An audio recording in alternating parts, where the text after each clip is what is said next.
Welcome to Ear Biscuits, the podcast where two lifelong friends talk about life for a long time. I'm Link. And I'm Rhett. This week at the round table of dim lighting, we are finally able to talk in specific what we've been talking about, like in code and in generalities over the past few months. We're gonna be discussing our We Dug a Medium-Sized Hole video that we just launched on the Rhett and Link channel. Yes, the original Rhett and Link channel, which I would say, if you haven't watched the video yet, this episode of Ear Biscuits will be that much more enjoyable if you just pause and go watch the video. It is about 26 minutes long, at least The current cut is. The current cut, which we assume is what we ended up releasing. I don't think you have to, if you don't have to. Yeah, you could, and if you're not going to, you should still listen to this. Because then I don't think going and watching compromise. the video. Well, going and watching the video will be that much more enjoyable from a different perspective if you listen to this first. I prefer that you watch it before and after and during this. What we want is the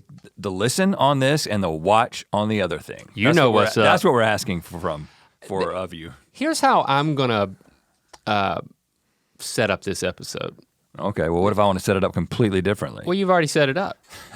So now my version I'm joking. This is a creative celebration episode. If you, dear Ear Biscuiteer, have ever had an idea or ever created something, and to me, the point of celebration is when you're finished. I just so happened to be listening to Rick Rubin's book on Audible. What's it called again? The Creative Act? The Creative Act, A Way of Being, I think, yeah. Yeah, which you recommended a while back. I've been listening to it, and he was talking about creative success. And success is the point where you've completed something and then you're about to put it out into the world. It's not commercial success, which is like making money off something or getting the response. Any other type of success that is getting a desired response from an audience. Like I'm glad that we're recording this podcast at the point where we actually haven't completed the entire video.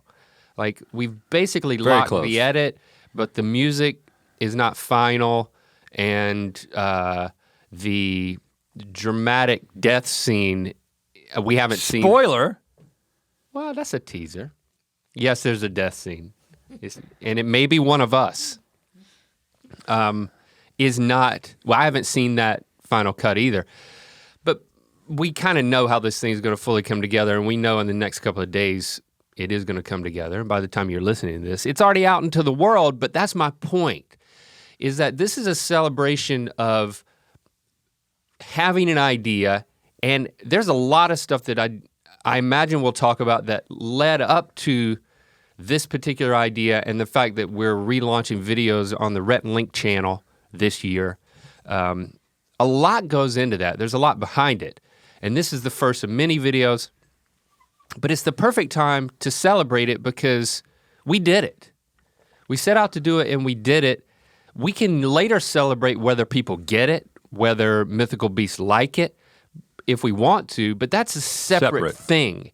We rob ourselves of something very precious if we don't stop and celebrate the fact that we did make it. We set out to make it, and we made it, and I'm very, very happy with it, and it makes me very happy, period. So that's it. I think that's because I did fall into this trap of like, well, I kind of wish we could record this after we knew what people thought about it, so we could like respond to it. And it's like, fuck that. You know, it's like that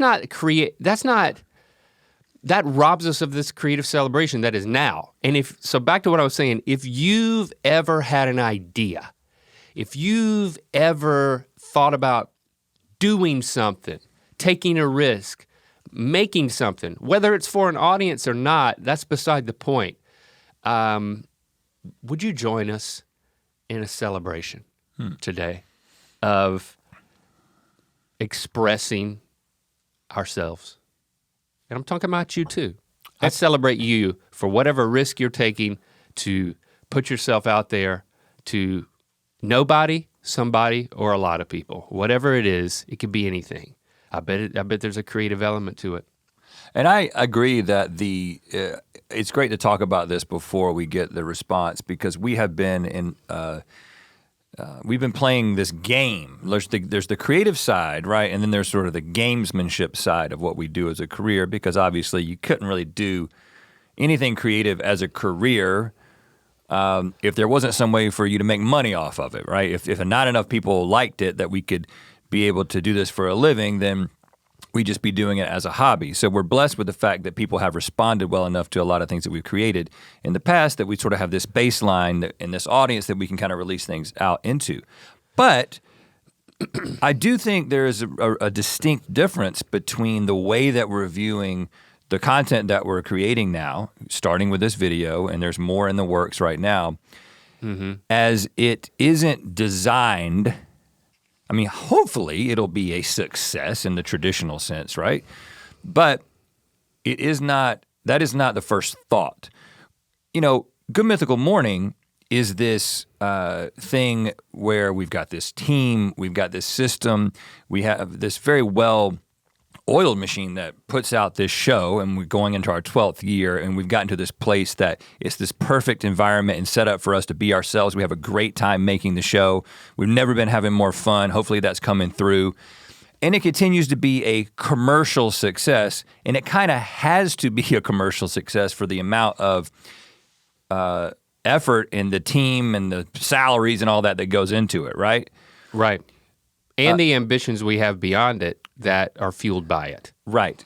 But this thing that we're working on now, we'll talk about how it came about, and then how this specific idea came about, and talk about some of the stuff that questions that you might have by just watching it. This idea that we've been talking about in this nebulous way of soul-driven content, of doing things for the creative act, for the sake of creativity, which we've done a bunch of things for the sake of creativity over the past decade and a half, but we have found ourselves in this place where we've got this thing that people know us for, namely GMM currently, and we did a lot of things in the past that people might still remember, but in terms of like current programming, the thing that you would know us from is Good Mythical Morning. And then we've always had these ambitions to do these more substantial, more creative things, because we've said many times, GMM isn't really about us being creative, it's about us being ourselves and having a good time, and our team creating an atmosphere for us. Right. But we got into this business because we wanted to create art. We had ideas that we wanted to bring into the world. We have all kinds of creative ambitions, and we've been, in the early days, we funneled those into a series of videos, whether those be music videos or local commercials or sketches, and all these, throwing all this stuff at the wall that ended up enabling us to create a career out of this. But once we got out here to California, we got these things running, we got Mythical up and running. And also the dynamics of the way that YouTube worked and the things that they were rewarding kind of shifted a little bit. But we've been creating a lot of stuff. If you go back over the past 10 years or so, it's like, wrote a book, wrote a novel, tried to develop that novel into a TV show, wrote a pilot for that TV show, ended up shifting and having somebody else write a pilot for that TV show, wrote a couple of pilots with a couple of people, wrote a pilot on our own, wrote a feature film, came up with all these different things that we've been doing over the past year, and it has been this process of going across town, getting into a room with a traditional network, outlet, or whatever, and trying to convince them that we're worthy of making something on their terms. Right. And having to overcome the stigma of being a YouTuber, being guys who eat weird stuff on the internet, whatever. And so we finally said, let's stop trying to play that game and recognize that we have an audience that we can create for, and let's go back and do this through the Rhett and Link channel, because it's just kind of sitting there waiting, and so this video sort of represents step one in that direction, and there's a lot more to come in the near future. I feel the need to step back and on some, not to pull back, but to clarify something that I said. You know, when I said like, F that earlier, when it was like waiting to celebrate creating something, like waiting to celebrate this video's release if based on the reaction that it gets or how it performs. Yeah, I'm saying screw that. Like we can celebrate now the creative act. Does that mean that our audience doesn't matter? Does that mean that their reaction is not something that I'm curious about, or that in certain contexts doesn't matter? No way, no way. But I feel like we are making, this is a trust exercise. We are expressing ourselves and then trusting that like that's the best thing we can do, and people's response to it, whether they're a long-term aligned fan or just a passerby, across the entire spectrum, it's like that's now that we've made the thing and we've put it out there, that part's beyond our control. I think that we owe it to the mythical beasts to make things that we believe in and that we're passionate about. We owe it to them to do things that we want to do and not do things just because we think that they want it. You know? Right. There's nothing about this particular video that's controversial, that's gonna get some negative reaction. Some people may scratch their heads. People can be critical any way they want.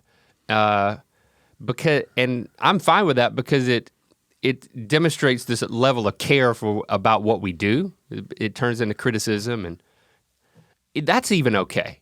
You know, so I'm even choosing to see whatever criticism comes from this thing as something that it's just a demonstration of care. You're not gonna criticize something if you don't care about it, especially when it's like, there's nobody professionally criticizing any of our work. You know, it's just people who do it from a passionate standpoint. But we owe it to our fans to make things that we want to make. Yeah. And put our heart and soul into it, you know, and not just try to pander to them, or this is not, you know, we're not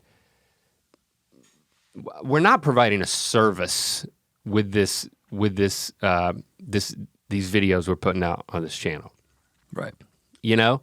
But if it resonates with you and it moves you, then that's great. I mean, I do have certain desired outcomes for this thing, but I'm separating myself from that and allowing myself to celebrate what we've got. I do think that's important from a creative standpoint. I don't think it's and important. I'm not crapping on fans. I just don't want it to seem like I'm crapping on fans in the process. I know. I think it's what a you win-win. said makes sense. I think not only, yes, what is best for them, and when it comes to this content, is what we personally feel the best about, because that's what this particular exercise is. But I also think, yes, this is a different strategy. We are taking creative joy in the thing that we're creating, and obviously it would be super awesome and encouraging if people resonated with it, and people's response to, if we're gonna throw a bunch of stuff at the wall this year, well, if we resonate with something and the fans don't resonate with it, we are less likely to dip back into that well, because there is going to be a little bit of a dance. But when it comes to an individual idea, the execution of the idea, and how we feel about it when it's done, the most important thing is how we feel about it when it's done. And then there's a secondary thing, is how people respond to it. Yeah. That's specifically the strategy with this content, and there's no shame in that. And listen to the way that we're talking about this. It's like, it means so much to us. Like, I am so engaged in this with so much of my being. Like, every part of my being feels like is activated. This is it's an enlivening process to dream up something and then to do it. Now, all of that being said, and as serious as we've been talking about it, it's a video about digging a medium-sized hole. Yeah. That's it. And we did that on purpose, right? So both of these things are true. It's like, we want to have like this pure creative expression, and then but it just felt important that we didn't make it too self-important. We actually made it anti-important.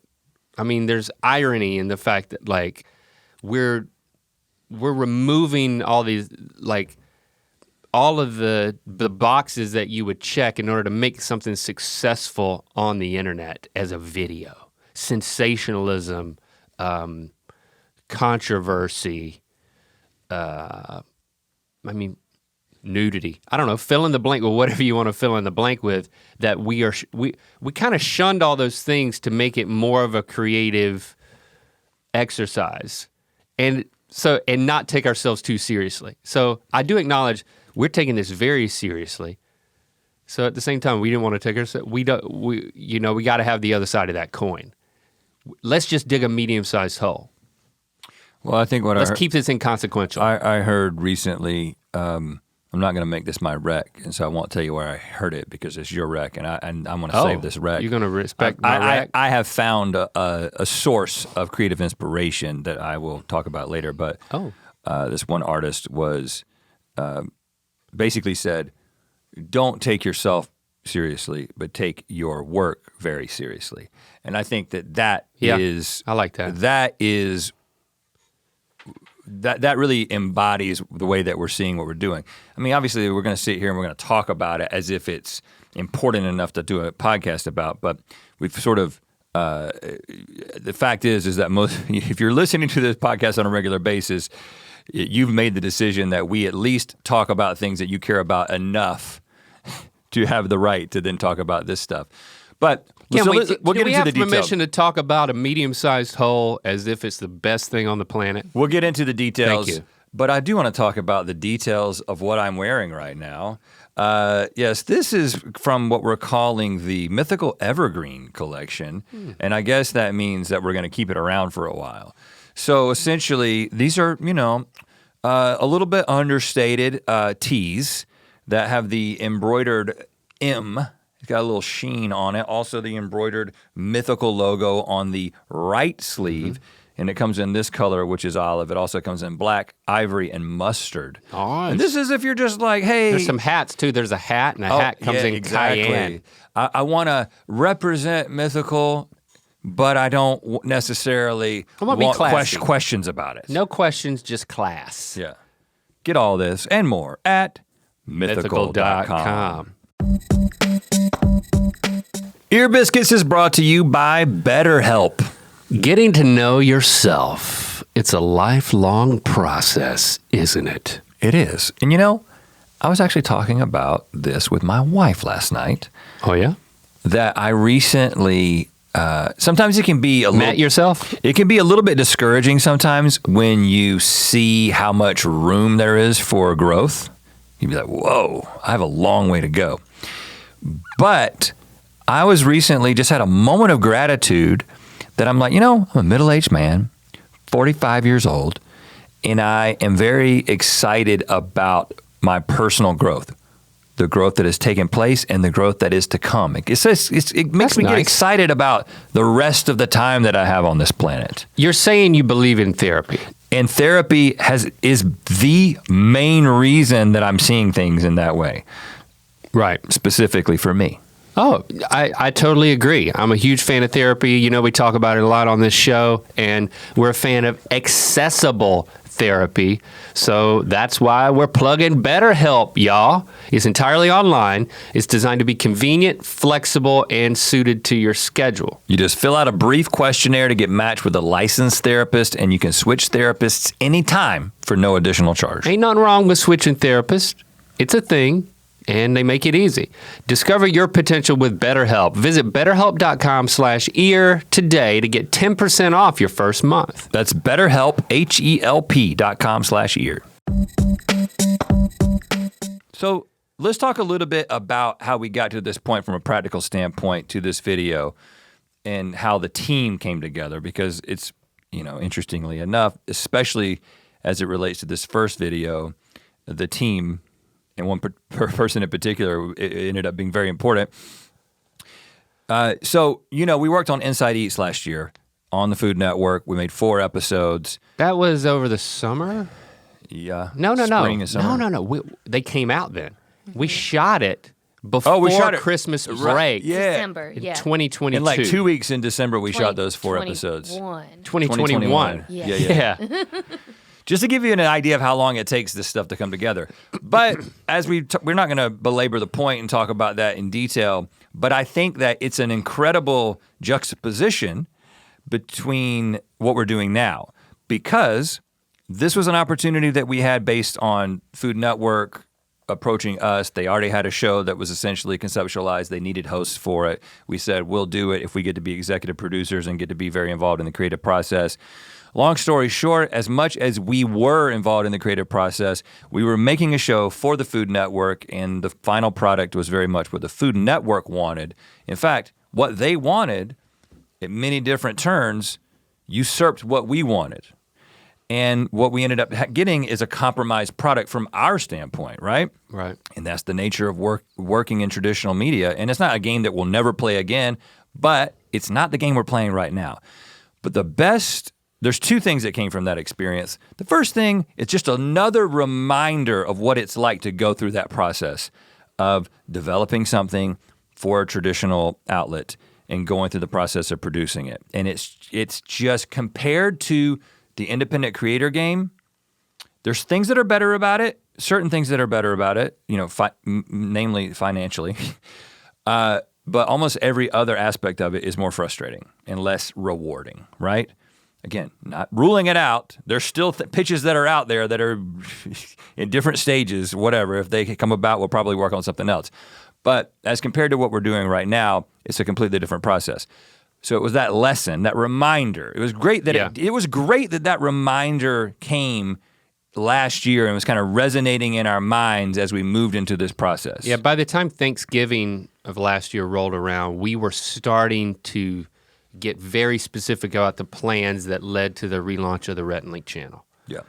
At first we were thinking about, we weren't thinking about where it would be. It wasn't really about the Rhett and Link channel. It was about, let's create things that we can put out into the world. Like from start to finish, once we have the idea, we know it will be seen. We know it will come to completion. Yeah. We'll release it into the world. It will be created. Yeah. And we will have much more creative control than over the Food Network show, which was the only thing of all these other efforts that actually did come out and people did get to see it. Right. So but the second piece from that was TJ Chambers, who was the showrunner, producer on Inside Eats. And sometimes you work with people and you just immediately have this creative connection, right? And you gel and you basically realize that you're speaking the same language, and when you communicate something, they understand what you're saying. Right. They also come up with ideas that are the kind of ideas that you would come up with. And we've been doing this long enough to know that doesn't happen every day. It's not easy to do that. We've had hundreds of people work at Mythical, right? And I think that the number of people who you get onto this creative wavelength with, that's a very small number of people. It's difficult to find those people. And we saw that in TJ. And so we said, listen, even before we really had an idea of what we were doing with this content strategy, we said, we need to hire TJ. We were saying, let's just figure out a way to get him to work at Mythical, even before we knew what we wanted him to do. So we started the conversation. Yeah. And it's funny because he was very, very close to taking another job that would have taken him out of town and basically eliminated him from the potential of working with us. But we planted seeds early enough that it came together. Well, it's funny. I haven't even thought about this because there's some serendipity in this, as we'll talk about with the idea. But now that I'm thinking about it, there's some serendipity in the nature of the way that happened, because we ended up saying, hey, let's just have lunch together. Yeah. And that was, he came to the office and had lunch with the two of us and Stevie. And that was when we said, hey, listen, we don't have a role right now, but we anticipate having a role probably in 2023. And we just want to see where your head's at, because we know that you do freelance production work for TV. And that's typically what he's done. I don't think he's ever been like a long-term employee somewhere, at least not recently. He's been doing freelance production. And he was like, well, this comes at an interesting time, because I actually owe someone a response to whether or not I'm going to go and work for them. And it was digital. It was digital content, and it required a move. And he was like, I don't know how I feel about it, but it's a pretty good deal in some respects. And we were like, well, when are you supposed to tell him? And he was like, technically today. Yeah.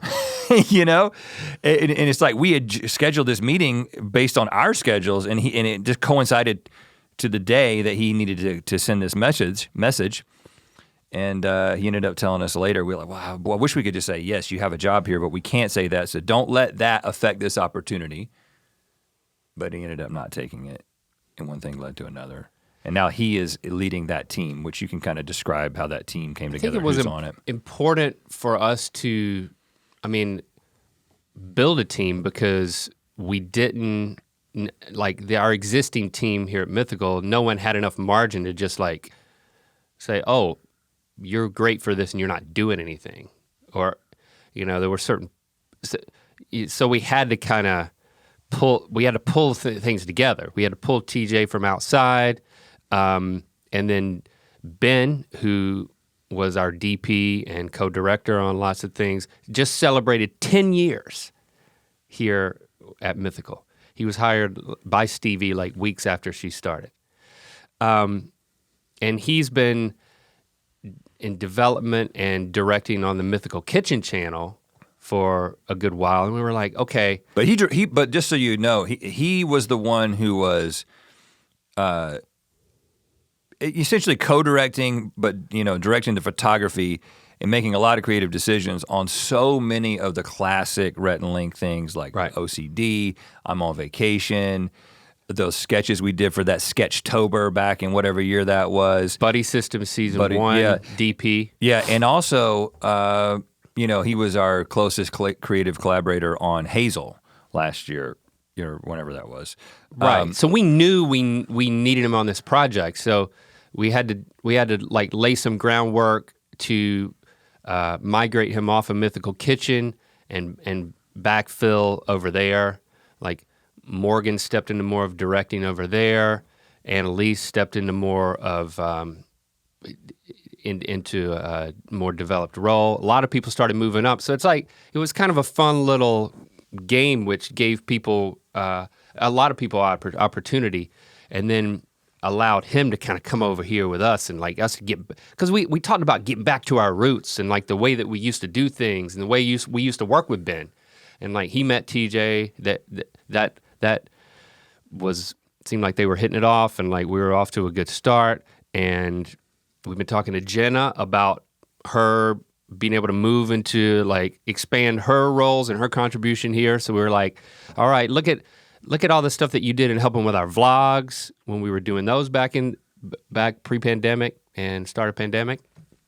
So it's like, hey, is there more of a production role for you in this? So then Jenna comes over to the team, and then we just start having all these meetings, and then we're bringing in other layers of people, like more camera work with Dylan coming in, and then in post, like and he's editing as well. Yep, he and Ben are editing, and then bringing in help from other members of the team after that too. So there's more people involved, but you got this like core team that we started meeting together and talking about like, this is our vision. We don't want to be beholden to a schedule. We want the creative to drive these ideas. But yeah, give or take every month, it would be nice if something came out. But I also, but we're not going to really. It's not going to be about a schedule. And I think this represents a bit of a creative resurgence of the way that we work with Stevie as well, right? Yeah, definitely. Because with the systems that we have built at Mythical, and the way that Stevie is so intimately involved with so many things beyond just the things that we're working on directly, right? So very early on, Stevie established herself as the person who could make creative decisions with our full trust. And so that she became an extension of us. And back in the day, it was very much all this stuff that we're just kind of dreaming up, and then she was making happen. And then we started doing so many other things as a company that she's been spread very thin for a really long time, and she's great at spreading herself very thin and doing a lot of really incredible work. Like a glaze. But we kind of got to this place where we're off developing these things that might end up being a TV show or whatever. And she was involved in that and would have different points where she would get involved. But like the last time that she was in a car with us going to a shoot, like it's just been so long. I don't know how many years it's been, right? I mean, yes, she was there for Hazel, but Hazel was like this blip on the radar in sort of the dark ages in some way from us just getting creative stuff out there personally. Yeah. So it's, so as she went on the shoot with us, which is just, that's not something that has happened in a really long time. You know what I mean? Like being able to be there and be present for it. And having a team of people that you want to work with and that you want to create an experience with. I think one of the things I've been focused on is finding joy in the process of what we're doing, And I think that comes out in the actual video. There's conversations about my mindset is yes. And I'm not gonna like hold on so tightly to what it is that we're making that like it's only about the final product. I'd really want to enjoy spreading our creative wings and having people that we enjoy doing that with being there with us. Well, I want to talk about that very thing of like the way that this kind of video and what we envision to be future videos comes together in a way that doesn't happen in any other medium.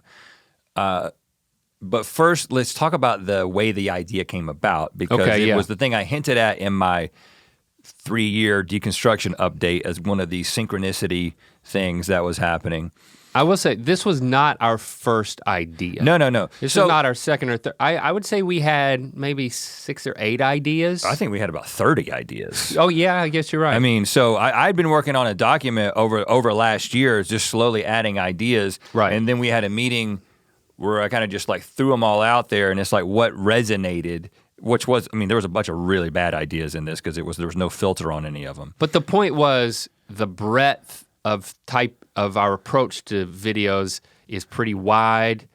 These are not a set format. This is not a series of videos. They are each standalone exercises in creativity. Where we can like try something and learn something, and then maybe return to it, or maybe just take a lesson and move forward. It's very experimental. So we had all those ideas. We couldn't land on, we had like 3 or 4 ideas that we felt like, okay, of the first like 6 videos, 3 or 4, these are 3 or 4 of them. But we just didn't have what we felt was the first video, because so many people are gonna make decisions about this whole effort based on this first video. And all those videos that we came up with, none of those felt like a great first video. Right. So this is when we had a meeting to come up with, to sort of establish like, what are the first 4 videos? And that was that day I took that power nap. Right. And when I woke up, I had an idea in my head. And the idea that was in my head was, what if we just dug a hole? And I immediately dismissed the idea in my own head. I was like, well, that's dumb.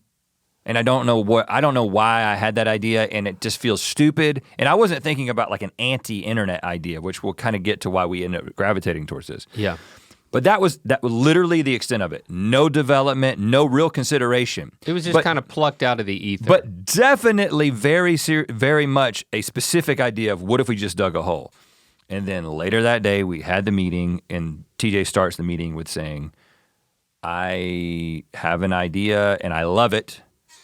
And I think he said, I love it and it's stupid. And he had talked to Ben about it. Uh-huh. And Ben didn't crap on it.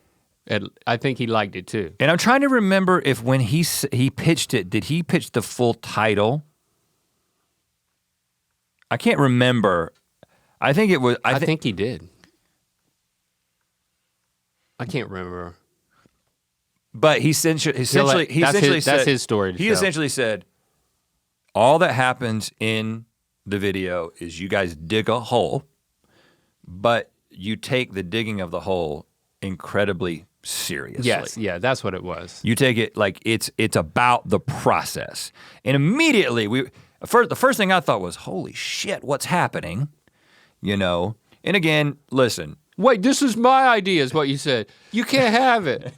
No, I said that after the meeting. I was like, hey man, I want you to know that I'm not gonna be in the habit of claiming that I had an idea in my sleep every time you come up with a great idea. It just seemed weird to me, and I thought it was worth mentioning. And listen, my worldview's not changing because of that. Some people will be like, well, clearly you guys, there was a discussion about a hole or somebody was digging a hole. It was in the ether. It was not just in the ether, it was like in people's minds. And so whatever, I don't really care. It felt awesome when it happened. And it was like really confirming. And no one could explain he couldn't explain that he got the idea from anything. There's no source, practical source that any of us can point to. Right. So anyway. So it's cool to think that maybe there was an idea out there in the ether, but I can't prove it, and I don't even care whether you believe it or not. So, and you hadn't pitched it to me. No, because I wasn't gonna pitch it to anyone. I wasn't you weren't gonna. I had dismissed the idea as stupid before it even became anything. You didn't mention it to me. TJ didn't mention anything to me. I was at home, so I got on the video call. You were on a computer in the meeting. Yeah, and then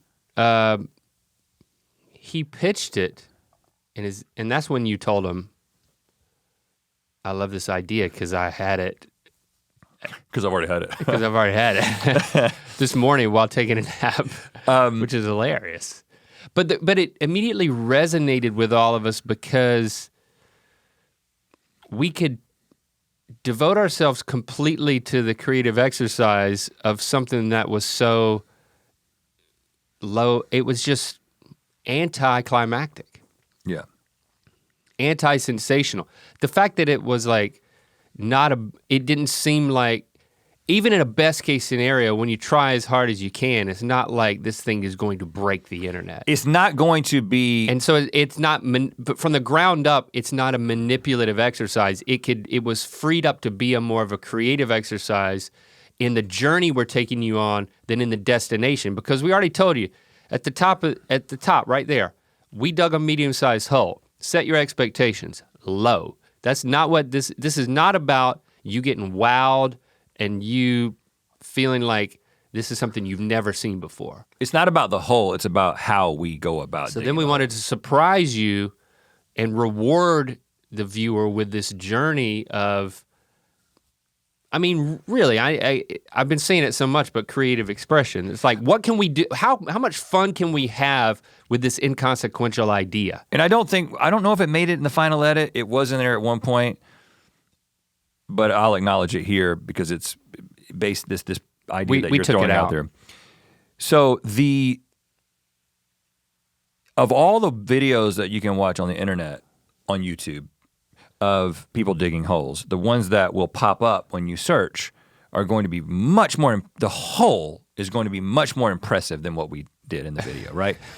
I mean, first of all, there's those channels which are mesmerizing, which is sort of like primitive technology on crack, where they're somewhere, I don't know what country they're in, and they dig these crazy holes in this really, really awesome like clay, and they make these incredible like apartments with hot tubs and sinks and fireplaces and stuff, you know? I don't know what channel it is. There's multiple channels where they do it. And that is so much not what we did. And so this isn't, and of course, if Mr. Beast were to dig a hole, he's gonna dig the biggest hole in the world and like put a bunch of people in there, and the last person to get out is gonna or the first person to get out is gonna win $1 million. I don't know how it's gonna work, but that's also not what we're doing, right? Why would it be the first person to get out? Well, the last person to leave the hole. Well, if you're in a hole, you're trying to get out of the hole. Oh, really? Well, Mr. Beast will come up with that video and it'll be great and it'll get 100 million views. Our video's not gonna get 100 million views. It's not intended to get 100 million views. We couldn't get 100 million views if we devoted the rest of our lives to it. I'm convinced of that. That's not what we're good at, right? We're not good at getting 100 million views. But maybe over time, but not in one video. Right. So the whole thing— That's cool, man. The whole thing was like an not anti-comedy, hopefully, but an anti-internet video in many different ways. But the thing that you were getting at a second ago were the way that the different parts, I think this is something I'm so excited about, because one of the things that has happened every single time we've been in a room with someone talking about an idea is there has been this predominant confusion from the development people that we're talking to as to what role we play. Because in traditional entertainment, you have a director, you have a writer, you have the actors, you have a producer, and sometimes you might get a director, a writer-director, and then very, very occasionally if someone was an actor and then they decide to direct, they might be a writer-director-actor or a director-actor. But you have to climb so many different rungs of the ladders in this town in order to get the privilege to be able to do that, right? And sometimes actors with American accents are British. Most of the time, actually. Most American actors are British. But none of those rules, none of those expectations, and none of those restrictions apply to YouTube. We've always just said, what is the way that makes sense for us to bring this idea into the world? And for us, that's been, we know what we're good at. We know the pieces of the puzzle that we bring to the table, and we know how to empower other people who are better at different things in order to bring something to the table. And that's why the video looks the way that it looks, because of Ben, right? And also, Ben is directing us in a lot of different aspects, right? There are these moments where we'll be like, let's come together, and we're this like three-headed monster who's making these decisions together in sync, kind of as like one directorial force. But it's such an ease. And then Stevie, if she's there, she's got an idea. We respect her ideas and her perspective too, from a like executive producer level. And this is a really easy conversation that we have honed over years. And then TJ folds into that really, really easily. And I'm saying that because that's not how traditional film sets work. There's one person who's in charge, it's a hierarchy, and I think there's just something about the way we've always worked with the fact, right from the top, there's two of us that are constantly compromising with one another and constantly that's right. working together. There's not one of us that's in charge of anything. And so we come into this with this collaborative mentality that if we trust someone creatively, the collaborative mentality spills over into their lap too. And it doesn't become too many cooks in the kitchen.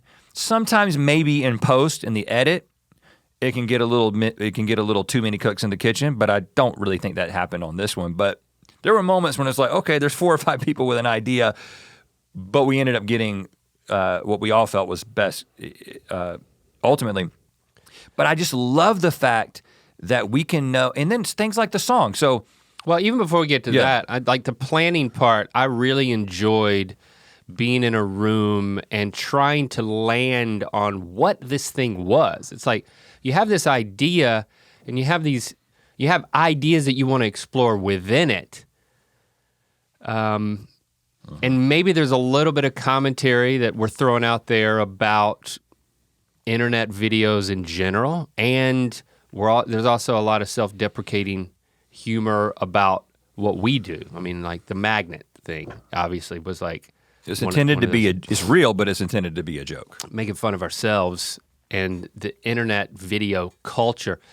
But I had a lot of fun tossing out ideas in the room and trying to get on the same page about what the overall tone, feel, vibe of this video was gonna be. Like what's the voice here? You know, how's it gonna feel when it all comes together? And every time you're throwing out ideas, you're like, that doesn't fit what I think I'm picturing that I want to feel like when I watch this thing. The vibe. Yeah, so there's a lot of fun in that of like, because it could go in so many different directions, and you just start to like chip away at the rock to form what it is this very unique style and tone of video that I hope is very fresh and different than, you can't really compare it to any one thing out there. And the genre, right? So right. I think there's two things that go into this. I mean, first of all, I think our mentality with this video and with these videos in general, and I'm not saying every single video is gonna do this, but as a whole, this effort is, I think it's characterized by us saying, what do we do well? Or what do we think we do well? You know, like we think we do a few things well. And we would like to be able to throw those things at these ideas. And sometimes one idea will catch all the things that we think that we do well, or the things that we want to do in the ways that we want to express ourselves. And again, in comparison to traditional Hollywood, there's some people breaking the mold, but we have to come into a situation and be like, well, this is all scripted, or this is all unscripted. And we always have this desire to be like, why does it have to be one thing? So obviously the backbone of this video is an unscripted docu-reality following us the process, documenting the process of us digging a hole. But we didn't want to make it Vlogs 2.0. Right. We didn't want to film ourselves, but more importantly than that, we didn't just want to do that again. We've done it. But we wanted to take what we learned from that, and it could impact our approach to the docu-reality part of this. Like the fact that we are honestly and sincerely setting out to dig a hole. Yeah. We're not faking it. We're not getting somebody else to dig the hole for us, and then, you know. Yeah. This is a legitimate exercise in something silly. And so we definitely pulled from the vlogs, but we definitely didn't want to go back there and do more of it. And you know what? I think it's fitting that you mention that, especially before it's out into the world, because I'm just gonna go ahead and prepare you and me for the response from some fans. And I don't have anything against these fans. I'm just letting you know that there are gonna be people who are like, it's not the vlogs, and I don't like it as much because it's not the vlogs. Rhett and Link don't have a camera. They're not filming themselves. It feels too produced. We're gonna get those comments, because, and it's like, you know what? It is more produced than the vlogs on purpose. This is a different exercise. Some of the videos are not gonna, some of these things that we're gonna make aren't gonna be a reality at all. They're gonna be completely scripted. You know, we are throwing a lot of things at the wall, and there might be, oh, well, this one we made, we do have cameras and we are filming ourselves. We're gonna do it, we're gonna do whatever we think serves that idea the best. Right. And so this isn't to say that you're wrong if you feel one thing's better than or another, or you want more vlogs, or I'm saying this is not that. We're scratching itches. And we're doing something that is again, we've got a vehicle that's just us being ourselves, this Good Mythical Morning. We want a creative expression vehicle, and that's what this is. And so just letting you know, when you make that comment, which I know people will, that's how we feel about what you're saying, and that's how we're considering it, meaning we understand that opinion, but we're not taking it into account. I'm just being honest with you. This is a creative expression. It's not the vlogs. So we're getting the shots, or Ben and Dylan are getting the shots to create a different product versus us like, hey, I'm going over to Link's house and I got my camera and I'm filming myself in my car. That's not the vibe for this. And then we have these other itches, like, oh, we should get some music in this. Yeah. We should have some, like keeping people guessing with the things that we can be excited about putting in there and shifting genres. So like the music video thing was a lot of fun, you know? It's like, it was easy to write, it was fun to produce, and then we got to work with Mark Byers on producing that thing and like getting it to be this. That's a whole experience in and of itself. And Mark did produce all the music for Buddy System. You know, all the music for the music videos for season 1 and 2. We've collaborated with him a lot. And, Oh, yeah. and I don't, there's a few things I want to kind of keep behind the curtain, right? Which is what parts of the video Right. were predetermined, and the song is a great example. Did we sing a song in the field and then come back and finish it knowing we were going to make it into a music video and then just get some shots? Well, that would help explain the fact that we're not lip syncing anything. Once we start singing, we're just doing weird stuff with shovels, etc. Right. Or maybe we did. Maybe we wrote the whole thing ahead of time and we wanted it to seem like we were writing it in the moment. There's multiple moments throughout these videos that are going to be that way, and all we're interested in is just a vibe, right? It's not about making you think a certain thing. You think whatever it is you want to think about it. We are creating something that sends that, is the product that we want to create. And yeah, I think I'm much more interested in getting people to feel something than to think something. Yeah, exactly. I think that, and I don't know that I've ever said that about something that we've made before. I think that's an exciting part of this, is that if we bring all of ourselves to it, like the honest, sincere parts and the creative parts and the unexpected parts and the twists and turns and the silliness and whatever it is, like I'm interested in what is this trying to create a pure expression of creativity, what does it make people feel, And that's exciting to me. And I think that if I can interact with the response in that way, that would be a healthy way to do it. Versus like, did enough people get it?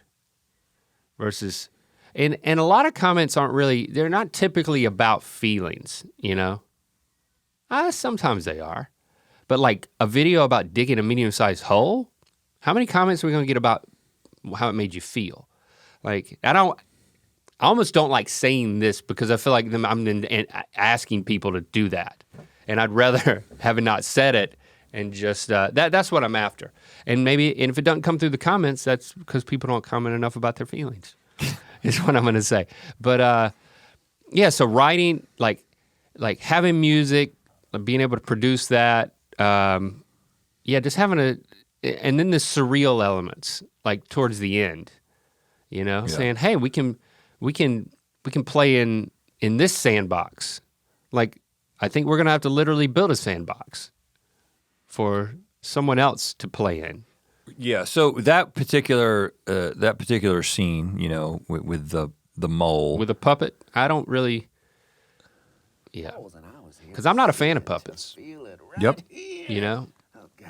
But I'm You've made that clear. I'm a fan of this puppet.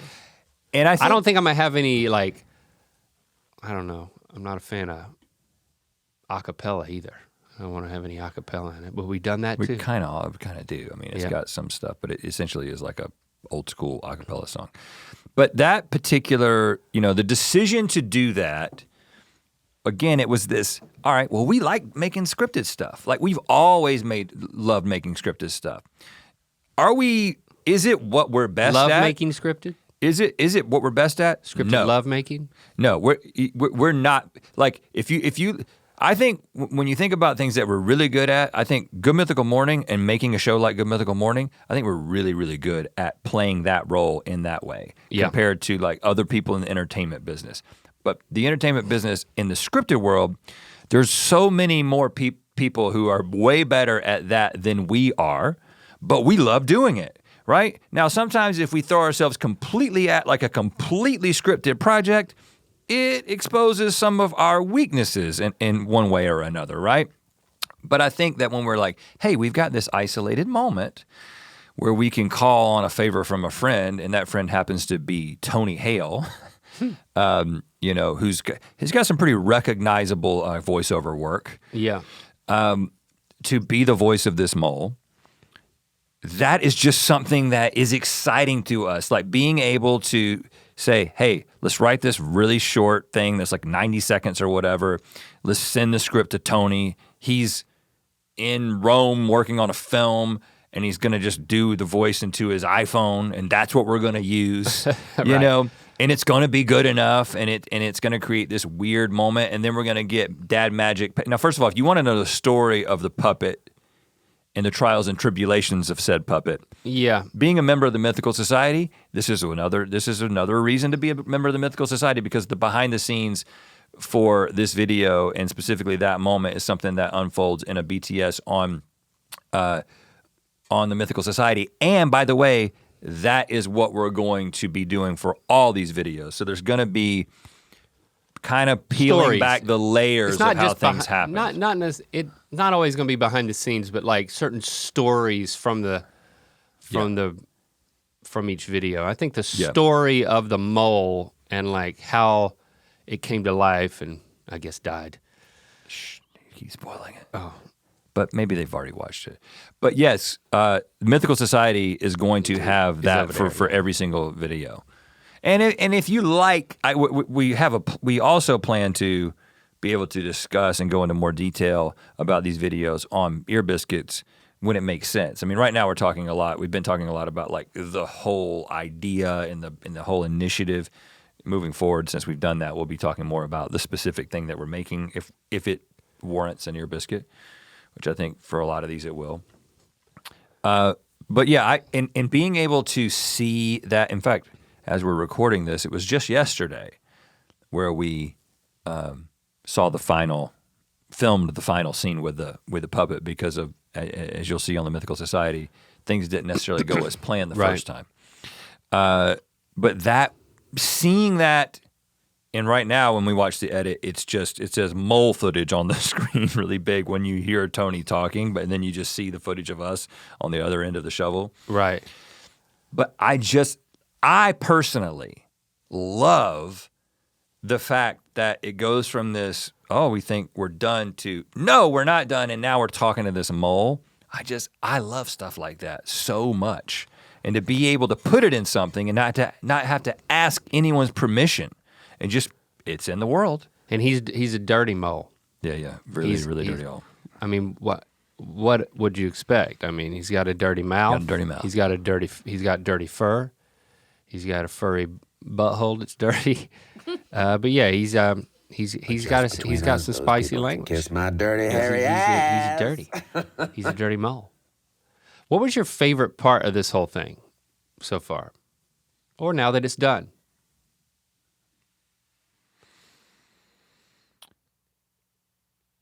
I think that, and it's funny because I don't think I haven't experienced it yet, because we haven't seen the final thing that's going out, because we haven't had the final music laid in from Mark, and we haven't had the final mole footage edited in because we just recorded it yesterday. But I think for me, my favorite part of all of this, I mean, first of all, I love the initial phases of conceptualizing things.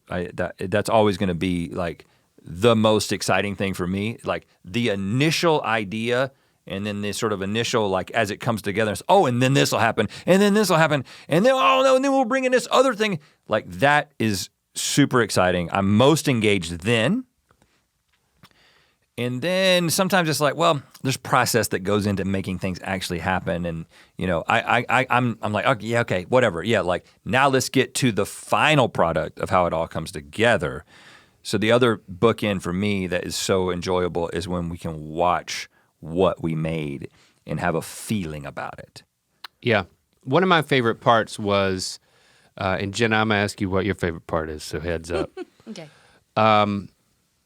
When, instead of just sending out a link for people to write edit notes, and then like we all got in a room and we screened it. Yeah. And we watched it together.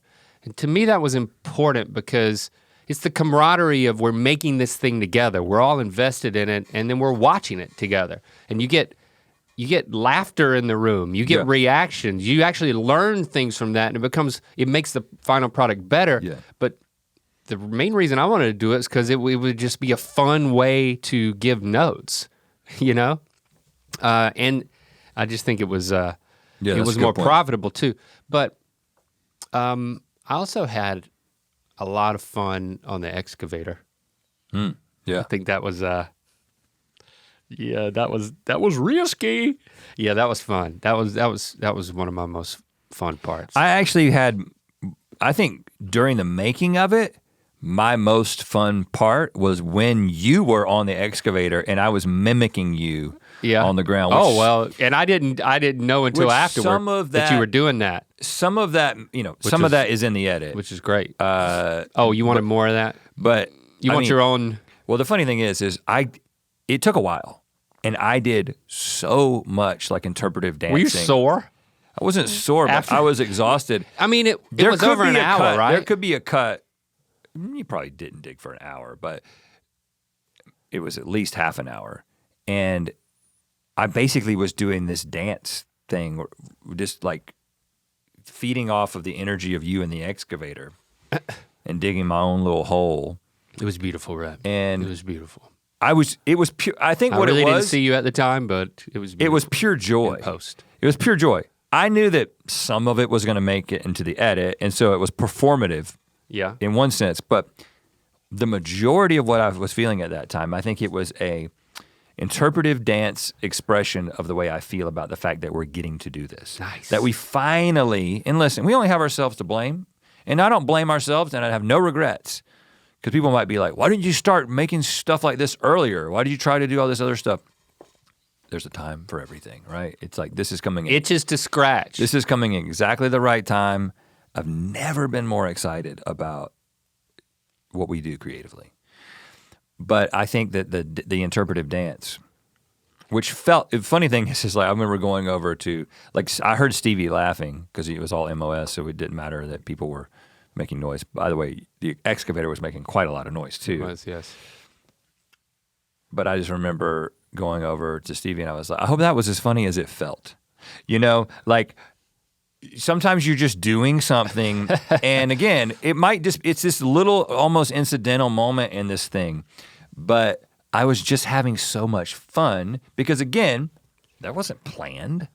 It wasn't like there was a point in which we thought we would have both of us in the excavator at the same time because it would be funny to be like, oh, they all have to share everything and they couldn't decide who was gonna run the excavator, but it's not safe. Yeah. That's not a safe way to run an excavator.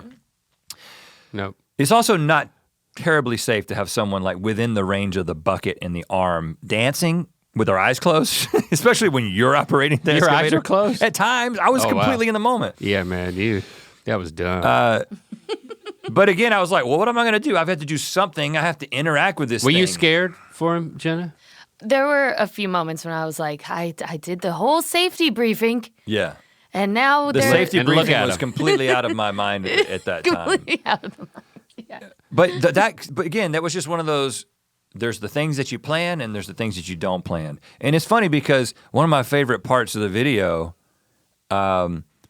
is when I come back with the other excavator, and then you do the same. You do your own like interpretive thing. The dinking and sink it was a good moment. That was a TJ. Yeah. TJ came over and was like.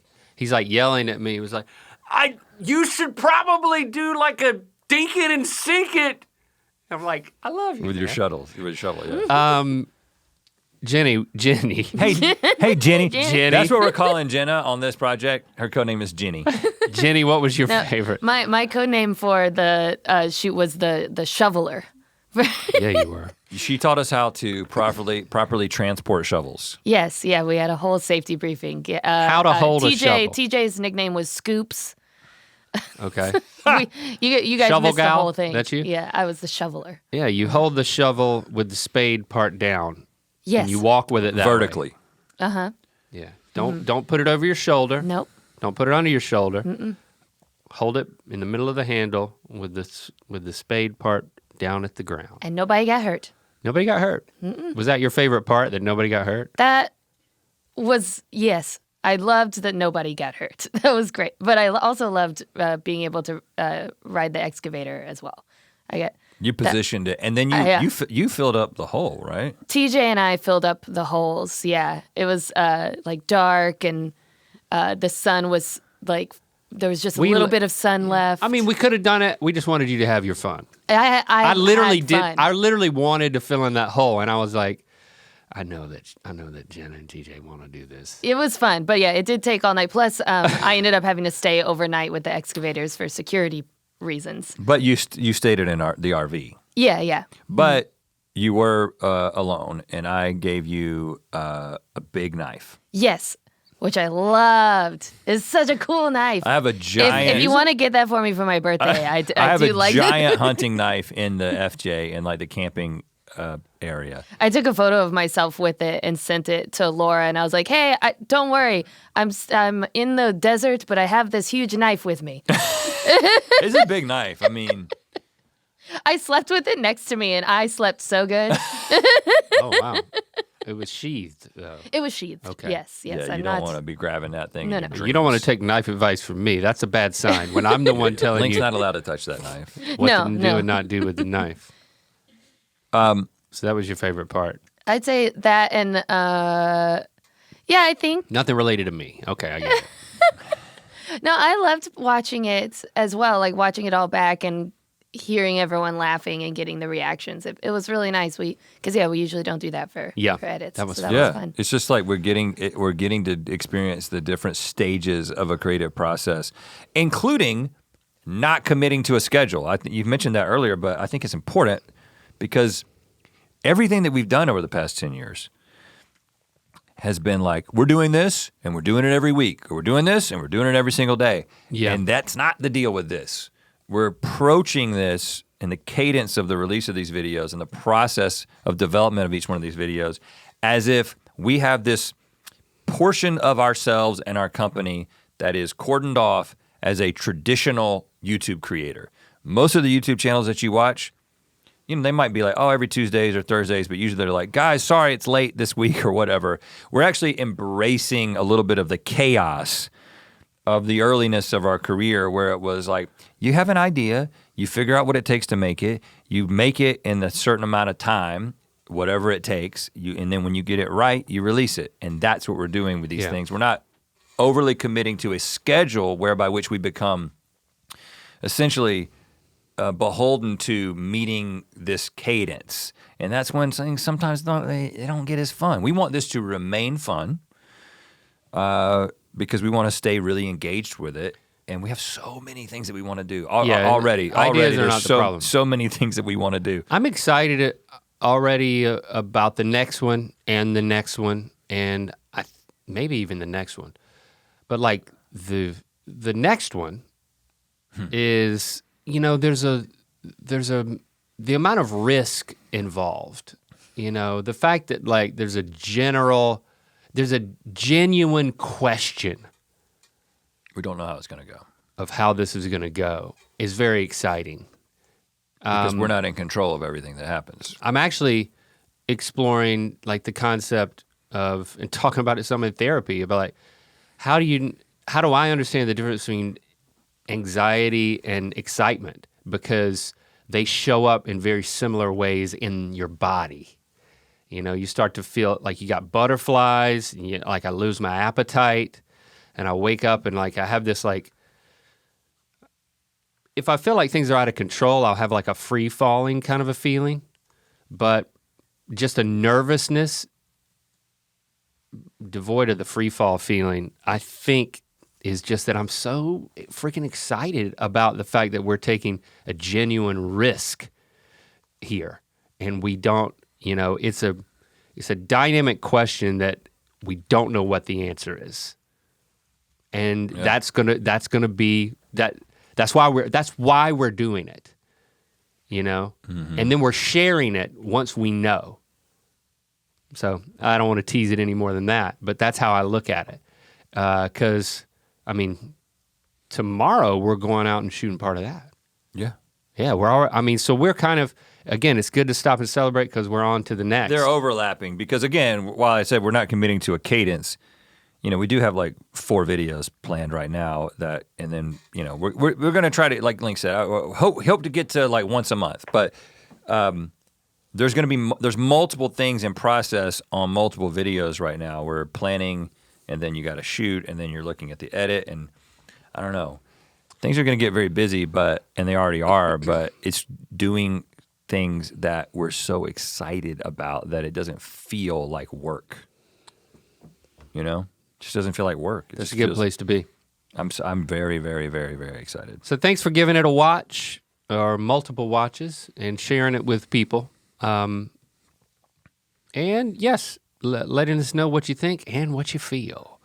It's called We Dig a, is it We Dig? We Dug. We Dug. We dug. We dug a medium-sized hole. Yeah. Wherever you get your YouTube videos. That's not my recommendation, but and subscribe to that Rhett Link channel, by the way. We need do it. Yeah, you know, it's been stuck just under 5 million subscribers for a very long time. So you know, we made a decision to tell your people to not put this on like we could have put it on like the weekend of Good Mythical Morning, and it would probably get more views initially. But this is a different thing, so we're putting it in a different place. But there's a lot of stagnant accounts over there because it's such an old channel that, hey, subscribe to it. Tell your people to subscribe to it. Freshen it up. Also, of course, let us know what resonated with you in this creativity conversation using hashtag #earbiscuits, and you can call us and leave a voicemail, 1-888-EARPOD1. Can I give a rec? Yeah. My favorite thing on TikTok, and I've mentioned this before, if I've wrecked it before, so be it. It keeps coming up for me. On TikTok, SB Mowing, as in lawn mowing. He's got 2.5 million followers. And what he does is this dude goes to lawns that are overgrown and just totally neglected. He popped up recently when the neighbor came up to him and got mad at him, right? Because he was was the same guy. Yep. Making too much noise with a weed whacker. Making too much noise with the weed whacker. Yeah. And then it's like time-lapse video of him free of charge fixing dilapidated lawns and like edging the freaking sidewalks. Woo! It makes me so happy. And knowing that he's doing it for free for these people who obviously they just don't have the ability, or you know, whatever their story is, to be able to like keep their lawn up. It's just so satisfying to see a complete landscape finished. And it's a form of cleaning video and altruism. SB Mowing. And then he's got a YouTube channel too. youtube.com/C/SB Mowing. I've never been. More of the same? I think it's longer. Full videos with the homeowners' reactions. Oh, dang! Oh, crap. I haven't even gotten into that yet. Haven't gotten off of TikTok. There we go. All right. Thank y'all for celebrating with us. Hi guys, my name is Casey. I just finished listening to the episode where Rhett talks about going to the Carolina basketball game. The feeling that he is describing is something called collective effervescence, which is where a group of people have a shared purpose and experience the same sorts of feelings because they're all doing the same thing. You can experience it at concerts, religious services, and yes, even basketball games. Bye. To watch more Ear Biscuits, click on the playlist on the right. To watch the previous episode of Ear Biscuits, click on the playlist to the left. And don't forget to click on the circular icon to subscribe. If you prefer to listen to this podcast, it's available on all your favorite podcast platforms. Thanks for being your mythical best.